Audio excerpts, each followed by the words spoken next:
यह हमारा मस्जिद और मीनारों का शहर और यह हमारा तारीखी शहर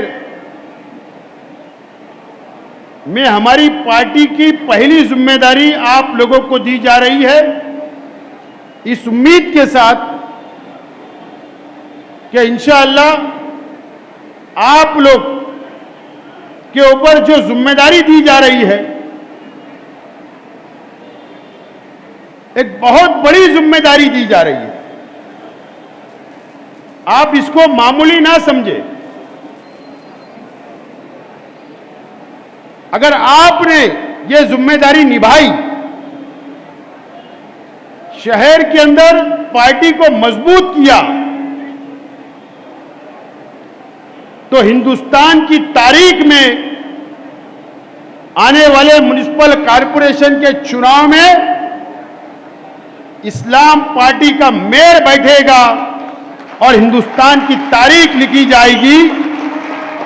ये जिम्मेदारी आज हम सब आप लोगों को दे रहे हैं और हमने दिया।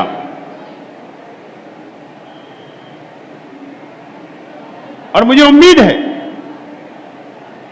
कि आज जिस तरीके से आप लोग एक नए जज्बे के साथ, एक हौसले के साथ आज आप लोग यहां पर आए अपनी जिम्मेदारी को संभालने के लिए, मुझे उम्मीद है कि यहां से जाने के बाद हर गली में, हर चौक चौराहों पर, अपने अपने इलाकों के अंदर पार्टी का तंजीमी ढांचा आप लोग मजबूत करने का काम करेंगे।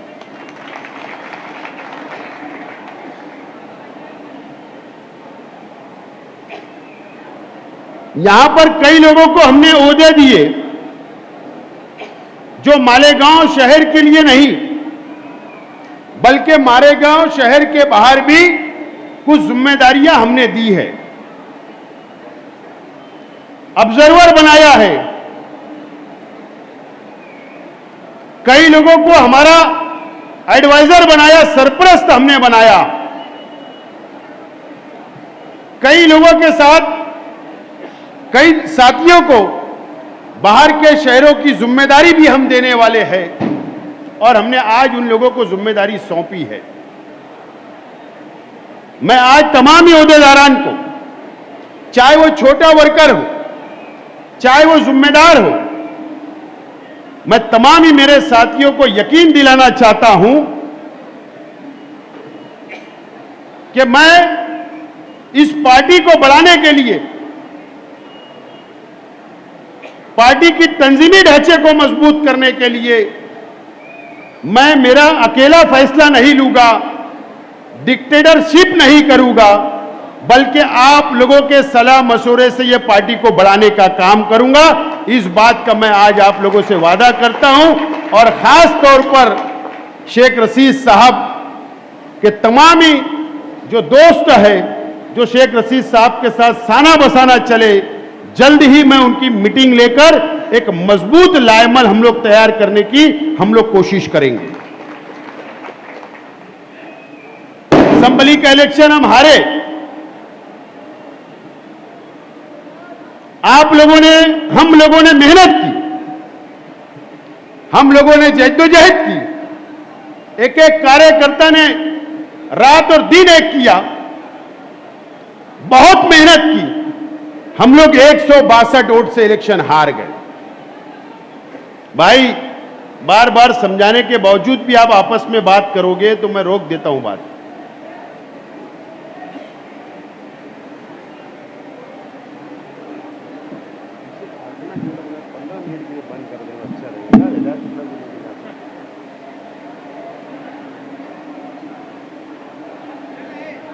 मुझे बहुत अहम बात करना है। तो पानी की बोतल है क्या? हिदायतुल्लाह साहब को लेके जाओ।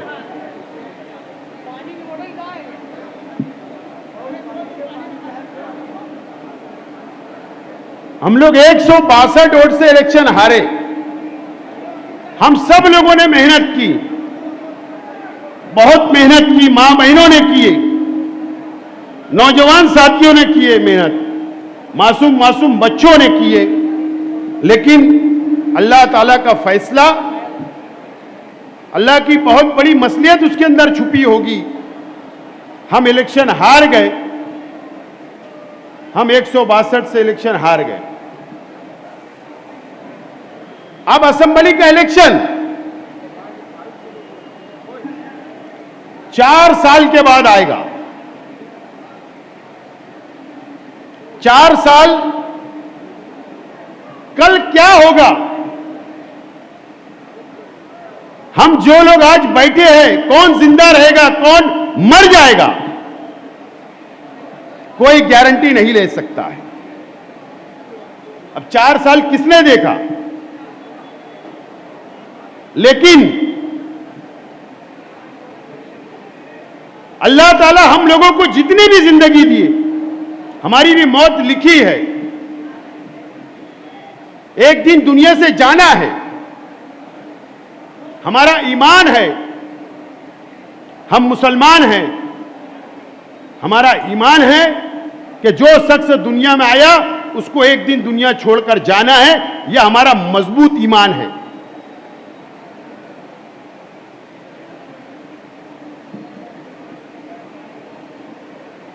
मालेगांव शहर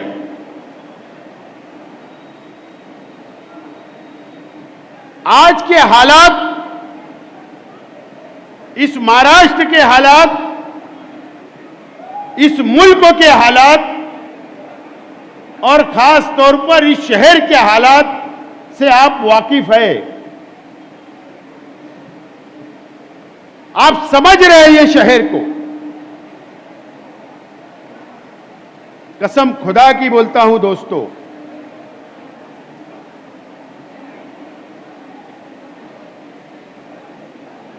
अगर मेरा जाति मुफाद अगर मुझे प्यारा है, अगर मैंने चाह लिया कि मेरे जाति मुफाद के लिए, मेरी जात के लिए मुझे सियासत करना है, तो मैं आज चाहूंगा ये पार्टी का झंडा उतार लूंगा, दूसरी पार्टी का झंडा लगा लूंगा और मैं मेरे लिए मेरा मुफाद हासिल कर सकता, कोई बड़ा ओहदा ले सकता हूं। आज मैं कर सकता हूं। बहुत ऑफर है, लेकिन लड़ाई इस मुल्क के अंदर, इस रियासत के अंदर, इस शहर के अंदर जो लड़ाई चल रही है, जो संघर्ष चल रहा है, एक सोच की लड़ाई है, एक विचारधारा की लड़ाई है। दो सोच है। दो सोच में से एक फिरका परस्त सोच है, एक सेकुलर है। फैसला करना है कि कौन सी सोच के साथ रहना है, या फिरका परस्तों के साथ या सेकुलर पार्टियों के साथ या सेकुलर सोच के साथ रहना, यह फैसला करना है। मैंने फैसला किया, मैंने फैसला किया कि मैं सरकारी पार्टी के साथ नहीं रहूंगा।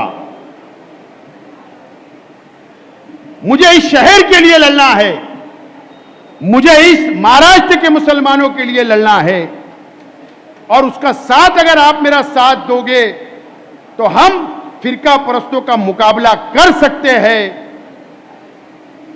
यह सोच लेकर आज आपको बाहर जाना है। यह सोच लेकर बाहर जाना है। क्या हुआ मुझको बताइए आप, क्या हुआ इस मालेगांव शहर के अंदर 31 तारीख को क्या हुआ? एक फैसला आता है, साध्वी प्रज्ञा सिंह ठाकुर, कर्नल पुरोहित, उसके तमाम ही साथी बाइज्जत बरी हो जाते हैं। कोर्ट का फैसला आ जाता,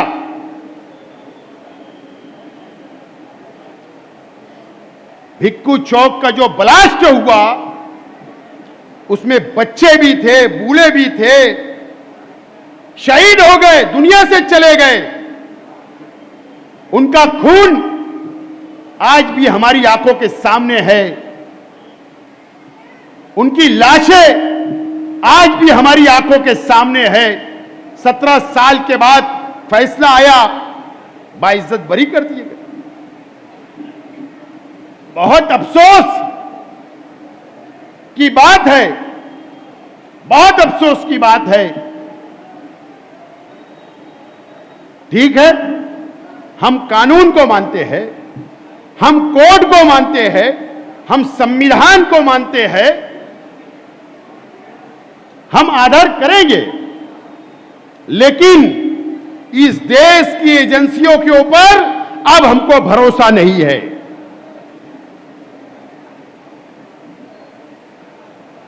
एजेंसियों ने जो केस लड़ना चाहिए था हाई कोर्ट, मोकोका कोर्ट के अंदर साध्वी और कर्नल पुरोहित को फांसी पे लटकाने की लिए केस लड़ना चाहिए था, मालेगांव शहर की आवाम को इंसाफ मिलना चाहिए था, लेकिन वो इंसाफ नहीं मिला, इंसाफ नहीं मिला। सिर्फ ये हुआ कि मेरे जैसे शख्स, शहर में बहुत सारे सियासी लोग हैं, अखबारात के अंदर बयान छप गया, यूट्यूब के ऊपर बयान आ गया, उसके बाद वक्त तो गुजर गया ना, हो गया 8-10 दिन चला गया। क्या वजह है कि इंसाफ के लिए कोई लड़ने के लिए तैयार नहीं है, सरकार के खिलाफ कोई बोलने के लिए तैयार नहीं है, एजेंसियों के खिलाफ लड़ने के लिए कोई तैयार नहीं है। हम ये नहीं बोलते कि एजेंसी गलत करती है, लेकिन कुछ ऑफिसरान होते हैं, जिस तरीके से केस को लड़ा गया, सबूत मिटाए गए, हमको आज भी शक है कि सरकार के दबाव के अंदर सबूत को मिटाए गए और हमारे साथ नाइंसाफी हुई। याद होगा, आज ये मेरे मीडिया के तमाम ही साथी यहां मौजूद है, तमाम ही मेरे साथी मौजूद है। असेंबली का मैं मेंबर था, एमएलए था, शायद आप लोग की भी को पता होगा, एक सरकारी वकील इस केस के अंदर, एक सरकारी वकील रोनी सालियन, नाम भी मुझे पता है,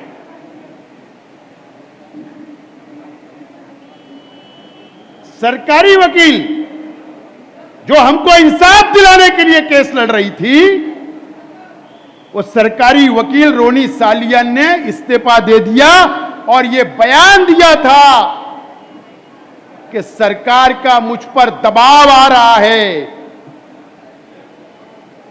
दबाव आ रहा है इस केस से हटने के लिए। और उस वक्त मैं एमएलए था, उस वक्त महाराष्ट्र की असेंबली का इजलास चल रहा था, और उस वक्त असेंबली के अंदर खड़ा रहकर मैंने आवाज उठाई कि मालेगांव भिक्खू चौक बम ब्लास्ट में साध्वी प्रज्ञा सिंह ठाकुर, कर्नल पुरोहित का जो केस चल रहा, सरकारी वकील पर दबाव डाला जा रहा है, इस तरीके का आवाज उठाने का काम किया।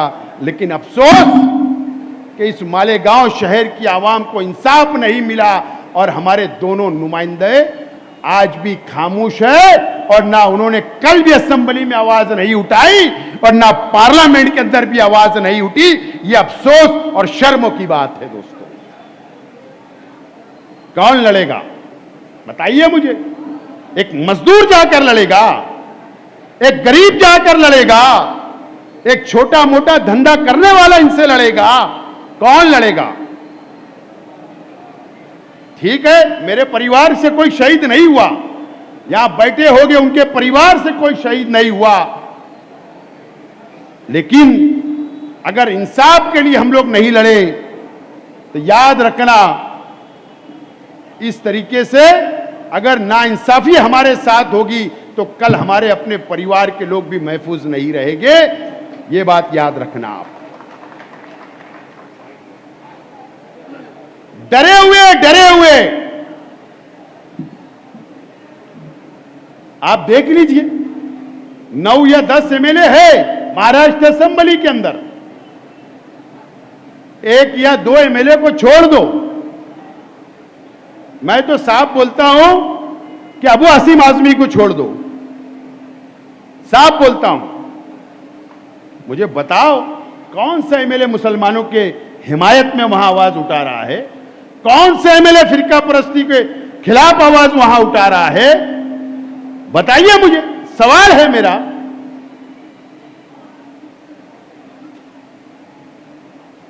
इतना डरे हुए सरकारों से, एजेंसियों से। आज देश के अंदर आप देखिए, आप सर्वे करिए, कोई बड़ा लीडर पार्लियामेंट के अंदर और महाराष्ट्र असेंबली के अंदर कोई बोलने के लिए तैयार नहीं है। हम ये बोलते हैं आपस में, अखबार में पढ़ना अच्छा लगता है, सुनना अच्छा लगता है कि हम 22 करोड़ है, हम 24 करोड़ है मुसलमान, लेकिन हमारे लीडरान जिनको जिम्मेदारियां दी गई वही हमारे लिए आवाज नहीं उठा रहे। मैं मुबारकबाद देता हूं मराठा समाज के लोगों को, कम से कम उनके समाज के लिए वो आवाज तो उठाते, दूसरे समाज के लोग तो आवाज उठाते। मुसलमानों के नाम पर चुनकर आने वाले, हमारे वोटों पर चुनकर जाने वाले हमारे हिमायत में आवाज तक नहीं उठाते। ये आपको, हम लोगों को समझना है, समझना है। और ये लड़ाई है, फिरका परस्तों के खिलाफ लड़ना है। नाइंसाफी जहां हमारे साथ होगी, आवाज उठाना है। और आप लोग ये जिम्मेदारी अपने हाथों में ले लीजिए। ये शहर के अंदर आपने देखा नहीं क्या, चाहे भिक्खू बम ब्लास्ट हो, आपने एसआईटी हो, क्या समझते हो आप? एसआईटी जो बनी, इंक्वायरी हुई, अभी तक इंक्वायरी चल रही। अगर हम डिफेंस कमेटी नहीं बनाते, शहर की आवाम के दाखिले हम लोग चेक करके एसआईटी ऑफिस नहीं भेजते, हमारे कार्यकर्ता, हमारी पार्टी के जिम्मेदारान धूप में रोजा रख के एसआईटी ऑफिस के बाहर मंडप लगाकर बैठकर आवाम की रहनुमाई नहीं करते, उनकी मदद नहीं करते, कम से कम 500 लोग जेल के अंदर होते थे। लेकिन हमारी हिकमत अमली, हमने जो कानूनी मदद दी, आज कुछ लोग जेल में है लेकिन पूरा शहर बच गया। ये हमने काम किया है। मुझे बताओ कौन सी पार्टी ने किया, बताइए मुझे। माफ करना, घूम फिर के बात हमको बोलना पड़ती है, माफी चाहता हूं, बार बार बोलना पड़ती है। मुझे बताइए, आज के एमएलए जो जमयत के सदर है, आपने सुना होगा, मैं मीडिया के लोगों से बोलना चाहता हूं और माजरत के साथ बोलना चाहता हूं, सवाल करिए एमएलए से। आज से 2 महीना पहले भी जमयत में मीटिंग हुई तो बोले हम हाईकोर्ट जाएंगे। मुझे बताइए कौन सी हाईकोर्ट के अंदर पिटीशन गई, बताइए मुझको। ऐलान किया गया, जमयत के दफ्तर से आप ऐलान करते हो और शहर को धोखा देने का काम करते हो। अभी तक तुम हाईकोर्ट के अंदर नहीं गए। कब तक बयानबाजी, कब तक धोखेबाजी? लेकिन अल्लाह का करम है, हमने कहा, हम आज भी हमारे वकला, हमारा लीगल सेल कोर्ट के अंदर हम लोग लड़ रहे हैं, लेकिन कोई सवाल करने वाला नहीं, कोई पूछने वाला नहीं। ये कब तक चलेगा? कितनी मुसीबतें शहर पे आई, असेंबली में आवाजें उठ रही है, आवाज पे आवाज उठ रही है, कोई जवाब देने वाला नहीं। कब तक ये शहर ये बर्दाश्त करेगा? कब तक आप लोग ये जुल्म सहेंगे? कब तक आप बर्दाश्त करते रहोगे? कब आप बेदार होगे? अब इलेक्शन आ रहा है, कारपोरेशन का इलेक्शन आ रहा है। माफ करना, क्या होगा इलेक्शन में?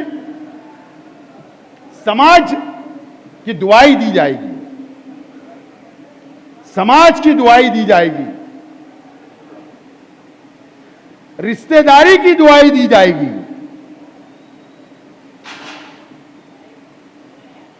दोस्तों की दुआई दी जाएगी, क्योंकि इलेक्शन आ रहा है। फिर इस्लाह माशरा के नाम पर जलसे शुरू हो जाएगी। फिर एक मर्तबा यह शहर बह जाएगा, बह जाएगा यह शहर जज्बात से। मैं शहर के मुसलमानों से अपील करता हूं, शहर के वोटरों से अपील करता हूं, कब बेदार होगे? कब बेदार होगे? कोई मैंने ये शहर के अंदर मेरी ठेकेदारी नहीं है कि मेरा ही परिवार हमेशा सियासत करे। आज मैं हूं, कल हम हट जाएंगे, किनारे हो जाएंगे, सियासत छोड़ देंगे, फिर कोई आएगा, फिर कोई आएगा। जब तक कयामत है ये दुनिया चलती रहेगी, आगे कोई ना कोई आते रहेगा। और बस अगर यही फैसला ये शहर लेता रहा, समाज में, रिश्तेदारी में बंटता रहा, तो याद रखना ये शहर पर जिस तरीके से फिरका परस्तों की नजर है, बर्बाद करने के लिए तुले हुए फिरका परस्त, याद रखना ये शहर को बर्बाद कर दिया जाएगा। फिरका परस्त की नीयत खराब है, बेदार हो जाओ। अब इम्तिहान मत लो, अब मेरा इम्तिहान मत लो। अरे मुझे बताइए आप क्या कमी है, बताइए। एक छोटे से वर्कर का फोन आता या वो ऑफिस आता कि मेरा फला काम है, वो काम के लिए हम दौड़ते। कोई भी डिपार्टमेंट का काम हो हम उसके लिए दौड़ते, हॉस्पिटल का काम है दौड़ते, रात दिन एक हम लोग करते। हारने के बाद भी दूसरे दिन आपके बीच में खड़ा रहा, अभी तक लड़ रहा हूं, रात और दिन नहीं देखता, आप लोगों के साथ रहता, परिवार नहीं देखता। मुझे भी परिवार, मेरा भी खानदान है, मैं भी चाहता हूं, लेकिन आपके लिए लड़ता रहता हूं, लड़ता रहता हूं, लेकिन आप कब उसका फल दोगे? मैंने कहा मेरी शुरुआत आप समझ लो कि 4 साल के बाद असेंबली आएगा, मैं जिंदा रहूं या मर जाऊंगा मुझे नहीं पता, लेकिन एक बात जरूर बोलता हूं, और अब मैंने छोड़ दिया। अब मैं पुलिस डिपार्टमेंट को बोलता नहीं हूं, लेकिन जब मैं घर से निकलता हूं, चाहे उसको कोई भी मतलब से लो, तो मैं मेरी जान हथेली पे लेकर बाहर निकलता हूं। ये बात याद रखना चाहिए। आसिफ साहब आगे बढ़ो। बाहर लेकर निकलता हूं, उसकी वजह है कि ये शहर के जिन लोगों की सियासत पे नजर खराब है, उनको समझता है कि शेख रशीद साहब का इंतकाल हो गया, शेख खलील साहब का इंतकाल हो गया, अब शेख रशीद परिवार के अंदर सिर्फ एक शख्स बचा है, शेख आसिफ, इसको रास्ते से हटा दो, हमारे रास्ता क्लियर हो जाएगा। मुझे पता है कौन आता बाहर गांव से, कौन यहां रहता, कौन पनाह देता, क्या करता, सब पता है। लेकिन अब मैं थक चुका हूं पुलिस को बोल बोल कर, लेकिन मेरी हिफाजत मैं खुद करता हूं, मुझे कोई परवाह हुआ नहीं है।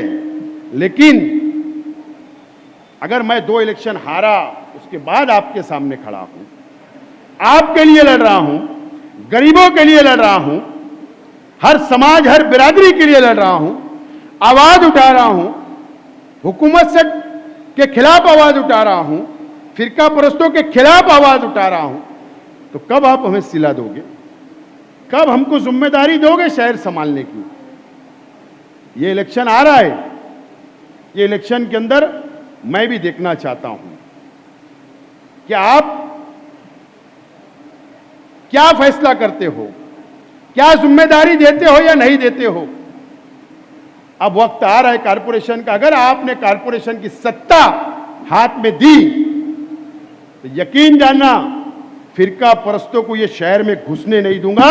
इंशाअल्लाह ये वादा आपसे करता हूं। आसिफ साहब आगे बढ़ो, उनकी हिम्मत नहीं होगी, आसिफ साहब आगे बढ़ो। उनकी हिम्मत नहीं होगी मालेगांव शहर की तरफ नजर उठाने की।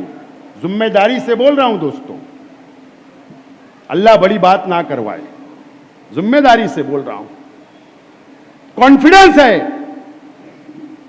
मुझे मालूम है कि उनको कैसे रोकना, कौन से कानून से रोकना, लेकिन सत्ता चाहिए, सत्ता। एक हाथी सत्ता दो, फुल मेजॉरिटी दो। मैं तो बोलना चाहता हूं, ठीक है मुझसे इख्तिलाफ हो सकता है, मेरे परिवार से इख्तिलाफ हो सकता हो, जरूरी नहीं है कि सबका नजरिया एक हो। अगर 1,10,000 मुझे वोट मिली तो मेरे खिलाफ भी वोट गिरी, मानता हूं। ठीक है, आपने एक मर्तबा मेरे खिलाफ वोट दी, मुझे हरा दिया, लेकिन आपको भी सोचना पड़ेगा, आप भी समझिए, आप भी सोचिए और ईमानदारी से सोचिए,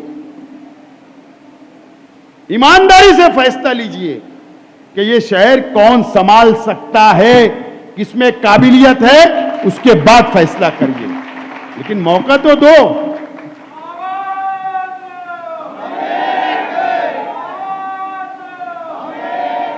मौका तो दो, एक मर्तबा आजमा कर तो देखो ये शहर कैसे संभाला जाता। और हमारे ये मत समझा करो कि ये सिर्फ मालेगांव शहर है, ये 5 जिला है ना, तुम्हारे पे फक्र करता है, फक्र करता है। तुम्हारे से उम्मीद है कि तुम उनको संभालोगे। देहातों के लोगों को, ताल्लुके के लोगों को, मुसलमानों को आपसे उम्मीद है। लेकिन अगर हमारे ही शहर के अंदर ऐसी क़यादत हो जो हमारे शहर के लिए, इंसाफ के लिए आवाज नहीं उठाती, तो बाहर के लोगों की क्या उम्मीदें हो, ये सोचना पड़ेगा। और आज मुझे उम्मीद है इस शहर की आवाम से कि आने वाले कॉरपोरेशन के चुनाव में ना कोई बिरादरी, ना कोई समाज, ना कोई रिश्तेदारी मत चलने दो। क्या होता है, माफ करना, झोपड़पट्टियों के अंदर जब कारपोरेशन का चुनाव आता तो ये दुआई दी जाती कि यार हमने असेंबली में बोले क्या, तुमने तो शेख आसिफ का काम किए ना, अब तो हमारा इलेक्शन है ना। लेकिन क्या होगा, चलो मुझे बताओ, 1,000 देगा, 2,000 देगा, 5,000 देगा, एक दिन चलेगा, 2 दिन चलेगा, 5 साल का तुमको फैसला करना होता है। लेकिन अगर तुम्हारी हार भूल गए होगे असेंबली की, अगर तुम हार भूल गए होगे तो वोट दे देना सामने, और अगर हार याद होगी तो उनकी जगह तुमको बताना पड़ेगा। ये बात मैं बोलता हूं, सब छोड़ दो। मुझसे नाराजगी है, मेरे पास आके नाराजगी जाहिर कर दो, लेकिन रास्ते पे मत लाओ। एकजुट होकर,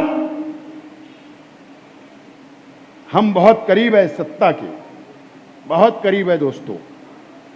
इंशाअल्लाह अगर आपका साथ रहा, आपने तय कर लिया ये 3-4 बातें, तो हमको सत्ता से कोई नहीं रोक सकता। और मैं बार बार बोल रहा हूं, बार बार बोल रहा हूं, एक हाथी सत्ता दो।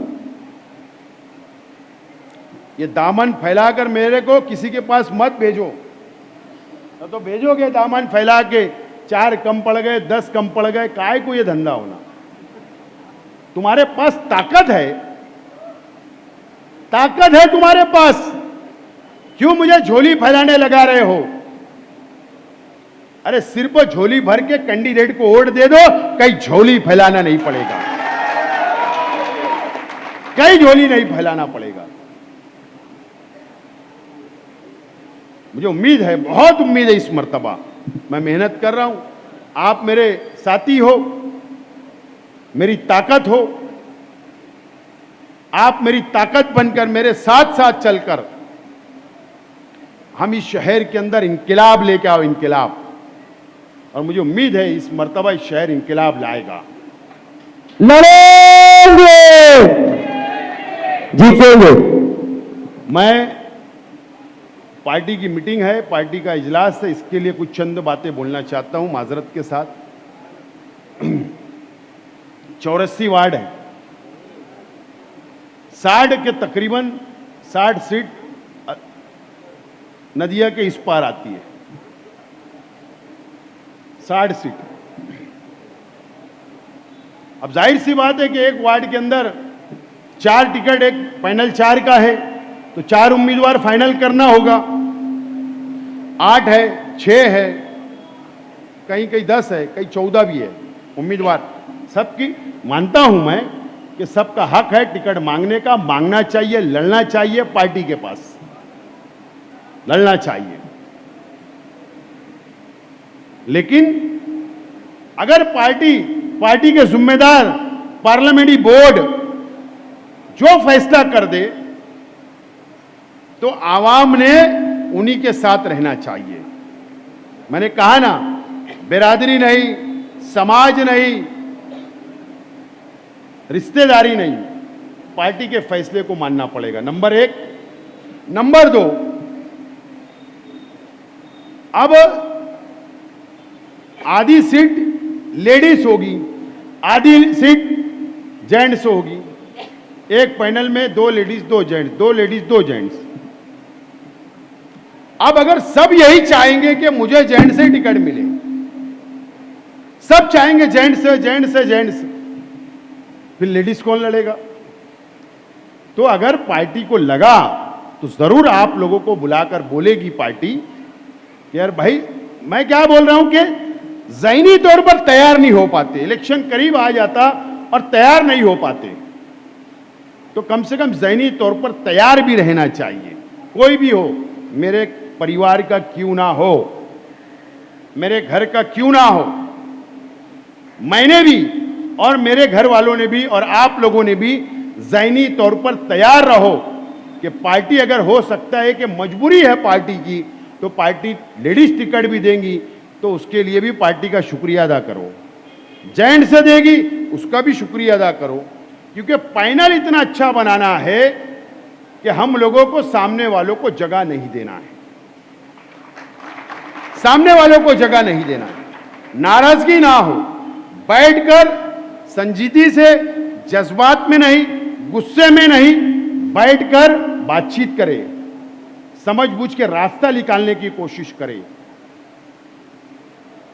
जाहिर सी बात है, अगर आप लोगों की कैंडिडेट की ताकत है, जाहिर सी बात है कि पार्टी की भी एक बहुत बड़ी ताकत है, पार्टी के कार्यकर्ताओं की ताकत होती है, तो दोनों की ताकत मिलाकर ही इलेक्शन जीता जाता है। तो ये बात भी ज़हन साजी होना चाहिए, ये बात को भी हम लोगों को समझना है। कई ओबीसी का 27% आरक्षण, रिजर्वेशन सुप्रीम कोर्ट ने पिछले हफ्ते ऐलान कर दिया। अब उसके अंदर ओबीसी भी रहेगा, जेंट्स ओबीसी भी, लेडीज भी, उसमें भी एक मसला खड़ा रहता है। तो हम पूरे शहर के अंदर इलेक्शन लड़ाने की तैयारी कर रहे हैं, एक पैनल में नहीं, एक वार्ड में नहीं, ये बात याद रखो। पूरे शहर के अंदर हम तैयारी कर रहे हैं, और मैं कभी भी इलेक्शन लड़ता हूं तो मेरी आधी तैयारी बताता हूं, आधी तैयारी बताता नहीं हूं।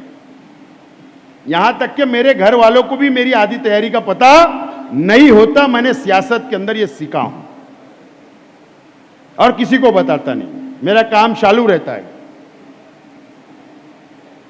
लेकिन आप लोग देखो, आपका हक होता, अगर मैं इलेक्शन जीत जाता तो मेरे से लड़ के झगड़ के आपकी बात मनवा सकते थे, नाराज हो सकते थे, आपका हक है।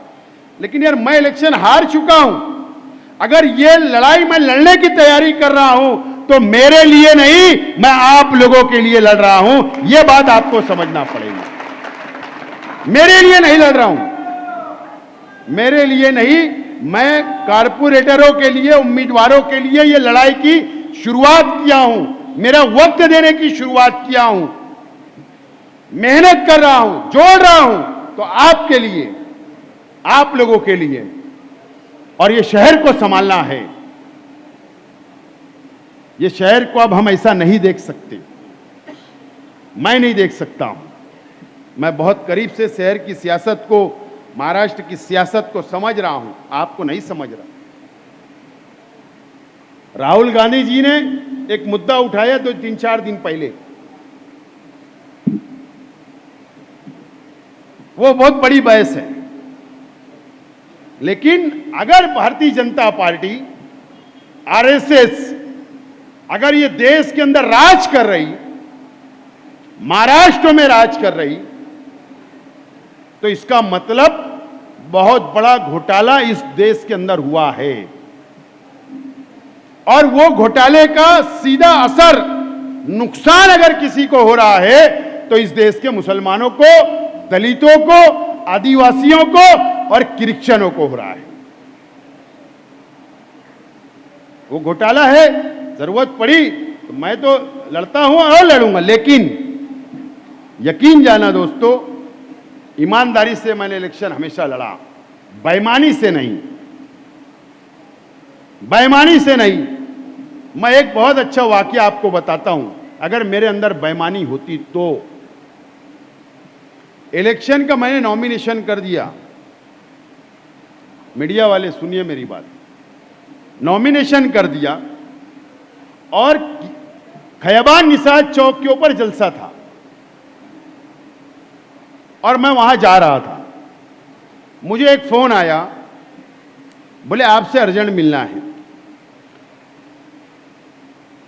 2 लोग थे गाड़ी में, फॉर्च्यूनर गाड़ी थी। अब वो नासिक का एक बंदा उसमें था, मैं उसको जानता हूं, नाम से पहचानता हूं। तो मैं बोला चलो ठीक है, कभी ताल्लुक सलाम दुआ रहा मेरा। मैंने कहा यार मैं किला जा रहा हूं, आप ना सना ट्रैवल्स के पास आप लोग गाड़ी लेके रुकिए, मैं आता हूं, रास्ते में 5 मिनट बात कर लूंगा। मैं रिक्शा लगाया, गाड़ी में बैठा, बोले ड्राइवर को बंद उतार दिया। एक मस्त जरा टाई वे, कोट वूट पैंट, ऐसा स्मार्ट बनने की कोशिश कर रहा था, और एक आदमी था नासिक का, गाड़ी में बैठे, बोले भाई आपके लिए एक बहुत अच्छा काम लाए हम। मतलब क्या?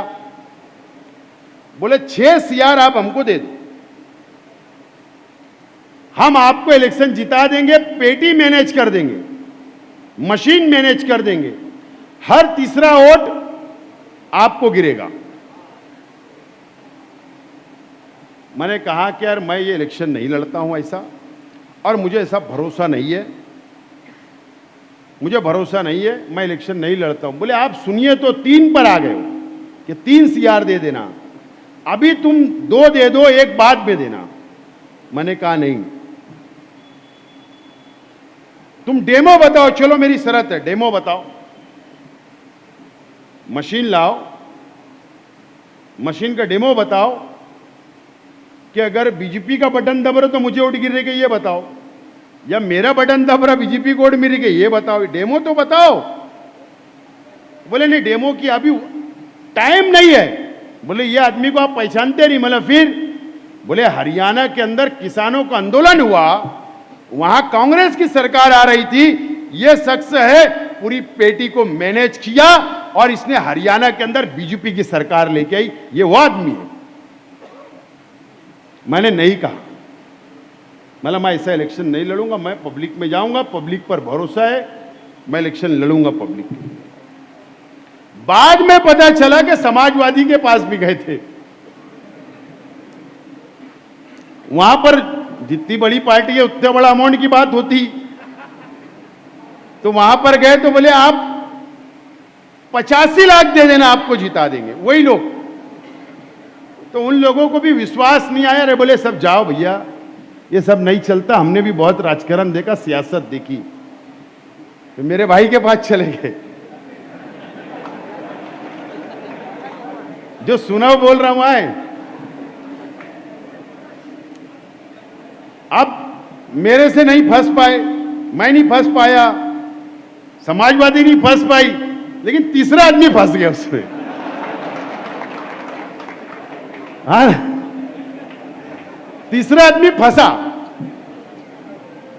और चांदोड़ के अंदर टोकन भी हो गया, मुझे तो एड्रेस भी पता है।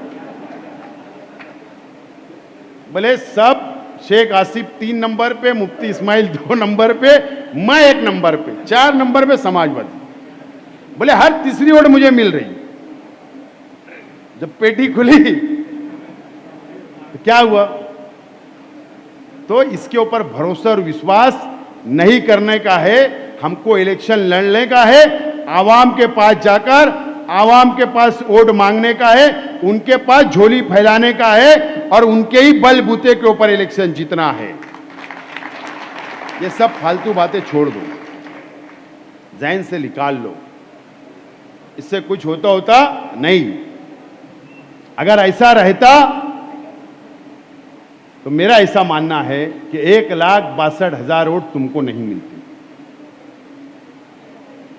ये बात को समझो। बहरहाल ये बहुत बड़ी जिम्मेदारी आज आप लोगों के खांधे के ऊपर हमने दी है, बहुत बड़ी जिम्मेदारी आप निभाओ।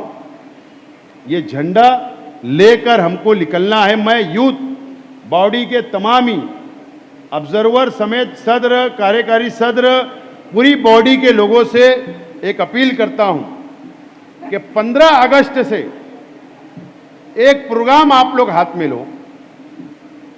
यूथ वाले पहले शहर भर के अंदर हर वार्ड के अंदर जाकर चाय पे चर्चा,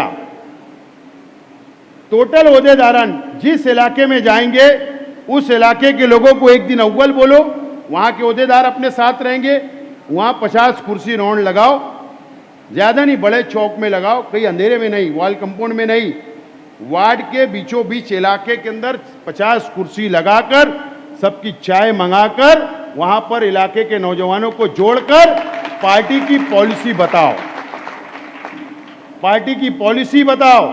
शहर के हालात के ऊपर छोटी मोटी तकरीरें करो, 2 घंटे 3 घंटा नहीं, 1 घंटे की चर्चा करो।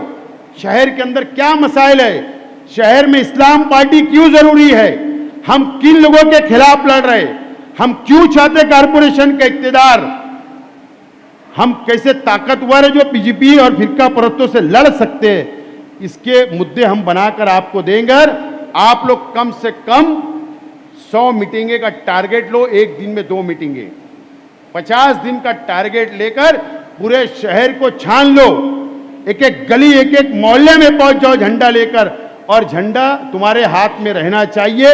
50 कुर्सी बाकी नौजवान खड़े रहेंगे, वहां पर कुछ नौजवान चाय पे चर्चा और हमारी पार्टी की पॉलिसी और हमारी पार्टी की क्या हम ताकतवर लीडरान की तारीफ, उनके काम के तरीके सब बताओ और एक मिशन लेकर शहर में निकलो। इंशाअल्लाह आप नौजवानों ने अगर ये जिम्मेदारी उठा ली, ये प्रोग्राम को अगर आपने कामयाब कर दिया तो यकीन जानना सामने वाले बाल नोचेंगे, बाल।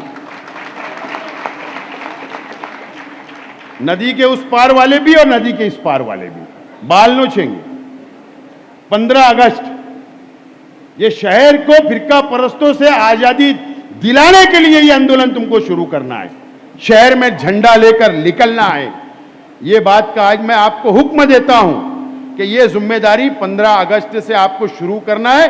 जुमा का दिन है, कल बैठकर शेड्यूल तैयार करो और सब लोगों को साथ लेकर एक एक गली एक एक मोहल्ले के अंदर निकल जाओ।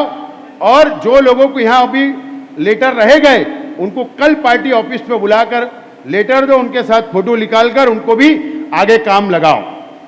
और उसके बाद माइनॉरिटी सेल, उसके बाद फादर बॉडी, हम अलग अलग प्रोग्राम सबको देंगे। महिला बॉडी है, इस पे काम करेंगे। एक मिनट सिर्फ मुझे आखिरी में ये बोलना है, सोशल मीडिया के लिए सुन लो और खास तौर से पुलिस डिपार्टमेंट को कि यार मैं देख रहा हूं कि शहर के अंदर पुलिस स्टेशन से हमारे सोशल मीडिया चलाने वालों को फोन आ रहा है। ठीक है, अगर कई छोटी मोटी गलतियां सियासत में होती है यार, ये तो जमहूरी मुल्क है ना, नरेंद्र मोदी के खिलाफ वीडियो बन जाती मजाक बन जाता पंतप्रधान का, मंत्री लोग का मजाक बन जाता सोशल मीडिया पर, अपोजिशन बनाता है ना। यह जमहूरी मुल्क है, जहां सत्ता वालों को हक है वहां अपोजिशन को भी हक है। अगर तुम्हारी नाकामी हमारे सोशल मीडिया वाले अगर उजागर कर रहे शहर की आवाम को, तो ठीक है। अगर हमारे लोग किसी के जातियात पे लिखते तो मैं अपील करता हूं कि ऐसा हमको कदम नहीं, किसी की जातियात पे नहीं लिखना है। लेकिन या तो पुलिस डिपार्टमेंट हमको परमिशन दे दे, हम सियासत छोड़ देते। ना तो एक आदमी सियासत के लिए सियासी भेष में आता है और जब उसके खिलाफ बोलो तो मजहबी भेष में आ जाता है। मजहबी भेष में आकर वो ना रोतड़ी करता और पुलिस फोन कर देती है हमारे कार्यकर्ताओं को। तो ऐसा नहीं होना चाहिए ना।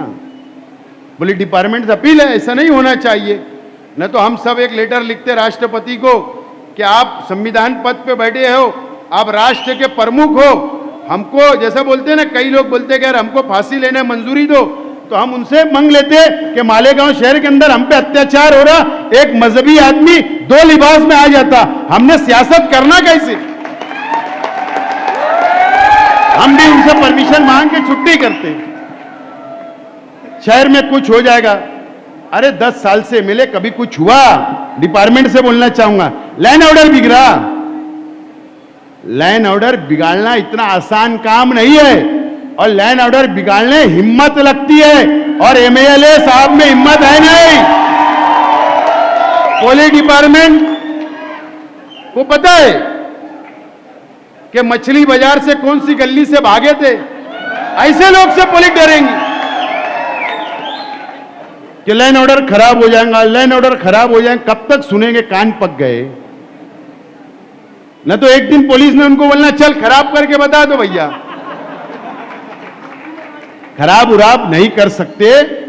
शहर अलग अलग लीडरान को मानने वाला है, अलग अलग सोच को मानने वाला है।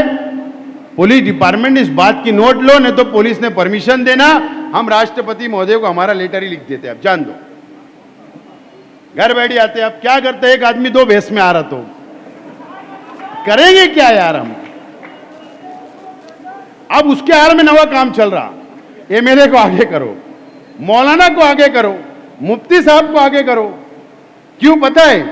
तुमने छोले की चटनी नहीं बोलना सोशल मीडिया पे, ये असल पेट दुखी है।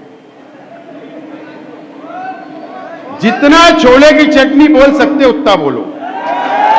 मैं बोल रहा हूं, मेरा हुक्म है, जितना ओरल बोलना है उतना बोलो।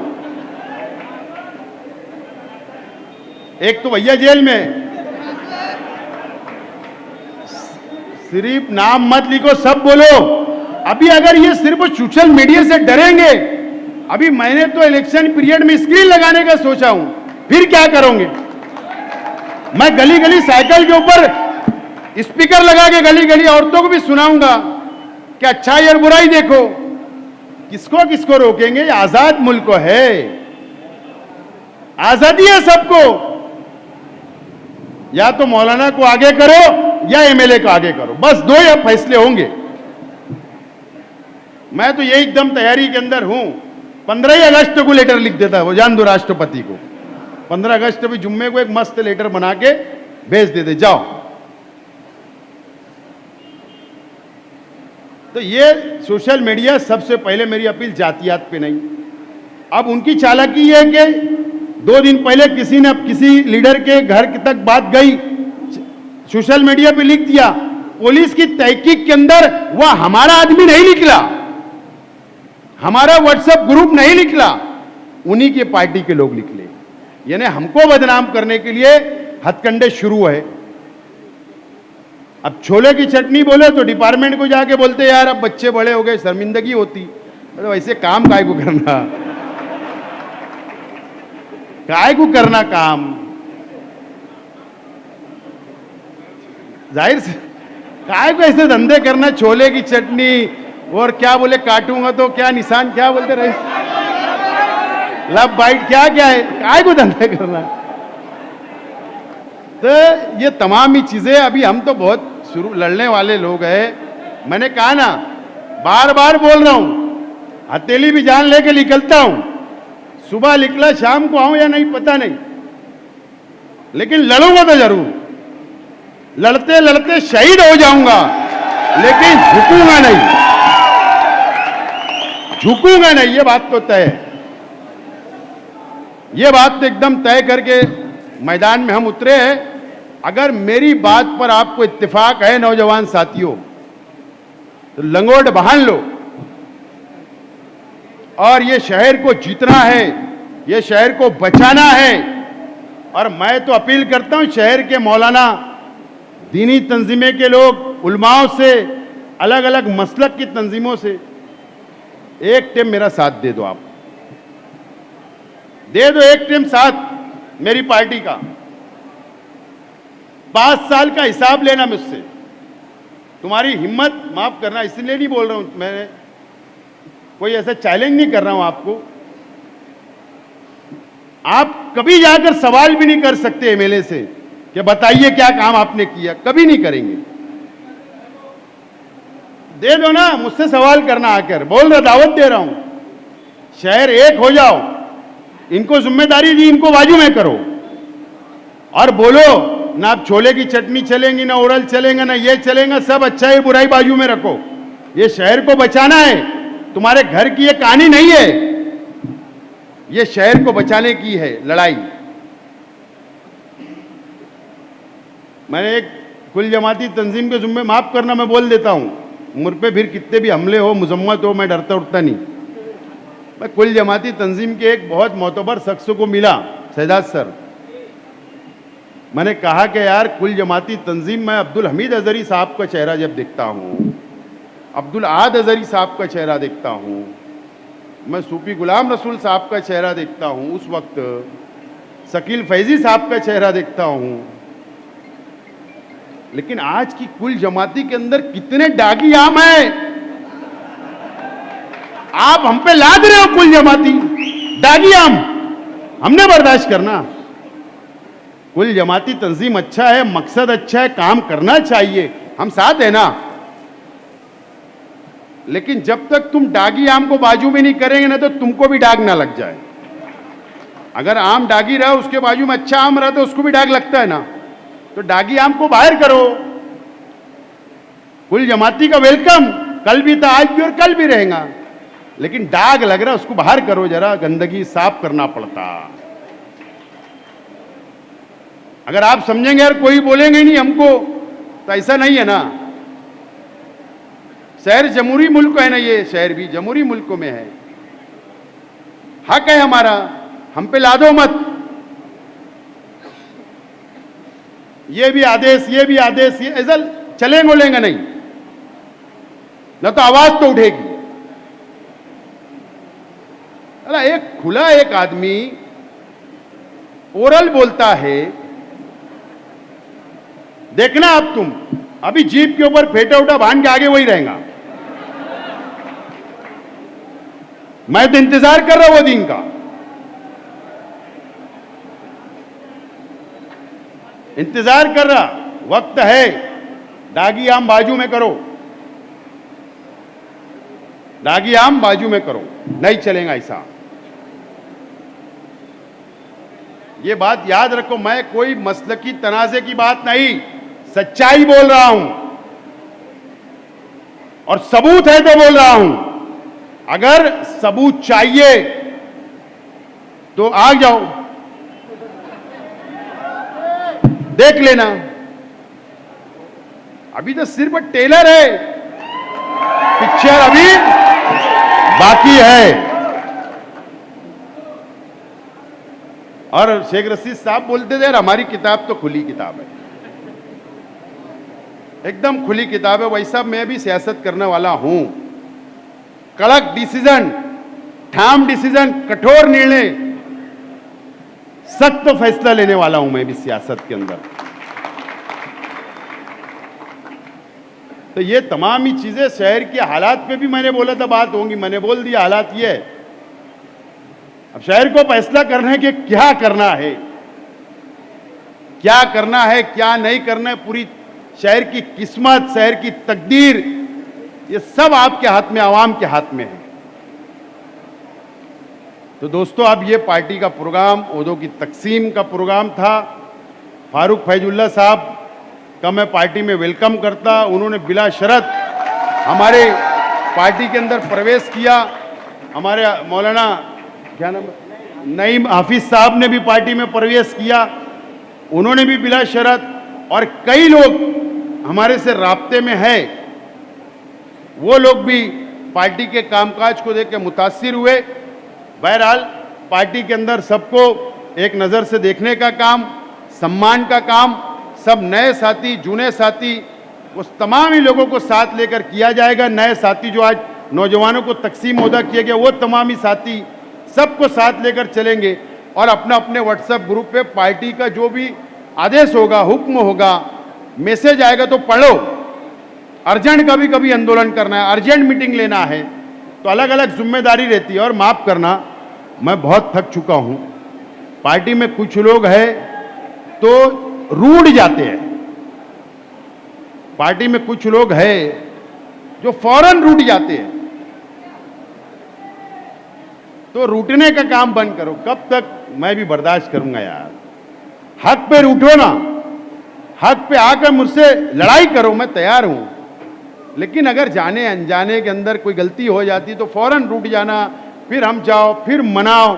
यार अब मेरे से नहीं होगा यार, माफ़ कर दो यार, ये सब मेरे से अब नहीं होगा। मैं गांव संभालना है, गांव को लेके चलना है, मेहनत करना है। अब ये छोटे छोटे पंचायत अब मैं करने उड़ने वाला नहीं हूं। पार्टी इज्जत देती, इज्जत देते रहेंगी। जिसको पार्टी के साथ ये काफिले में शामिल होना है, काफिले में शामिल हो। अच्छा और बुरा फैसला शहर की आवाम करने वाली है। ना शेख आसिफ अच्छा बुरे का फैसला करेगा, ना कोई एक शख्स करने वाला है। ये लाखों लोग मिल के फैसला करते जमहूरी मुल्कों में, कारपोरेशन का, असेंबली, पार्लियामेंट। हमने करे फैसला पार्लियामेंट में, देखे ना साला वो आज तक पे फिर हमारी ठोक रहे। मालेगांव वो बीजेपी के प्रवक्ता भी हमारे कोई कम ज्यादा बोल रहे। जिसके लिए हम बदनाम हुए वही खामोश है पार्लियामेंट में जाकर। अब मैं बोलता तो बोले यार तुम उसके खिलाफ मत बोलो। अबे वोट दिए ना, बदनाम हुए ना, एसआईटी लगी, जमीन का घोटाला निकला, हमारे पे इल्जाम लगाए, लैंड जिहाद, लॉ जिहाद, क्या क्या बर्दाश्त करेंगे? तो बोलेंगे। और नहीं तो अभी हम तो पार्लियामेंट में साथ में थे, तो ठीक है। तो तुमको 2 लाख वोट मिली ना, तो 84 सीट लड़ा लो, भागना मत छोड़ के। ये शहर बता देगा किसके वजह से वोट मिली। जोम में रहना नहीं। इलेक्शन से पहले मेरे को बोलते थे 30,000 शेख आसिफ असेंबली में डिपॉजिट जमा। बोले पार्टी की वोट 30,000 है, कांग्रेस पार्टी की, शेख आसिफ को नहीं मिलेगी। क्या हुआ? रही पार्टी की वोट। फिर किस बारे में जोम? भागना मत, 84 पूरे लड़ाओ। मैदान छोड़ के भागने वाले जमते नहीं अपने को। नहीं तो मौलाना का कुर्ता पकड़ने के बाद में 2 सीट पे तो ऐसे चलेगा नहीं। पूरे 84 लड़ाओ, हम तो तैयार है। मैं तो सबको बोलता, सब खम ठोक के आ जाओ वापिस, सब खम ठोक के आओ, हम तैयार है। शहर फैसला कर देगा, जिसको भी मान लेंगे। बहरहाल ये बहुत बड़ी तकरीर मैंने की, लेकिन आप लोगों को एक मालूमात हो जाए, आप लोग यहाँ की बातें शहर तक पहुँचाओ, नौजवानों को जोड़ो, पार्टी को मजबूत करो। और मुझे उम्मीद है कि पार्टी के तमाम ही जिम्मेदारान, तमाम ही नौजवान साथी एक नए जज्बे के साथ हम लोगों को ये पार्टी खड़ा करना है और कारपोरेशन के ऊपर हिंदुस्तान की तारीख का पहला हरा झंडा, वो भी इस्लाम का, लहराना है। ये वादा आप लोग करो और इंशाअल्लाह हम लोग कामयाब होंगे। आप लोग 15 अगस्त को सुबह 8:30 बजे शेख रशीद भवन पर झंडा बंधन होगा। आप लोग वहां भी शरीक रहे। आपका शुक्रिया, रब का शुक्रिया।